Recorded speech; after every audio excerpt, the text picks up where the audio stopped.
இப்போ ஒரு husband wife இருக்காங்க. ஹஸ்பண்டுக்கு வந்து உடல்நிலை சரியில்ல. ஏதோ ஒரு விபத்துனால, ஏதோ ஒரு உறுப்ப இழந்துட்டாரு. இல்ல அவருக்கு வந்து உடம்பு சரியில்லாம போயிடுச்சு. படுத்த படுக்கை ஆயிட்டாரு. இல்ல முடமாயிட்டாரு அப்படின்னு வச்சுக்கோங்களேன். எத்தனையோ மனைவிகள் அவர விட்டு பிரியாம, வெறுக்காம, நான் வந்து கல்யாணத்துக்கு முன்னாடி அவங்க எப்படி அன்பு செலுத்துனாங்களோ, அதே அன்ப செலுத்திட்டு குழந்தையும் பார்த்துக்கிட்டு, சிங்கிள் வுமனா ஃபேமிலி நடத்திட்டு போயிட்டு இருக்கவங்க. இன்னைக்கும் இருக்காங்க. அதே மாரி கணவன்மார்களும் இருக்கிறாங்க. ஆமா.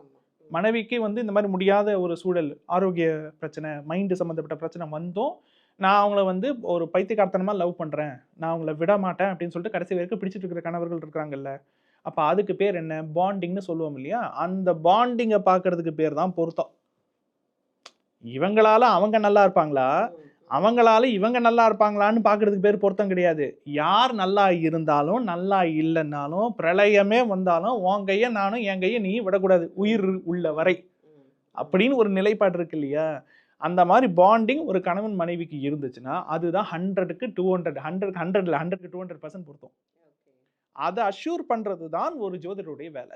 ம். 100% இல்லனாலும் அட்லீஸ்ட் ஒரு 70% ஆவது இருக்கணும். அந்த பாண்டிங் இருக்கணும். ஓகே. அந்த பாண்டிங் அஷ்யூர் பண்றதுக்கு பேர் தான் திருமண பொருத்தம்.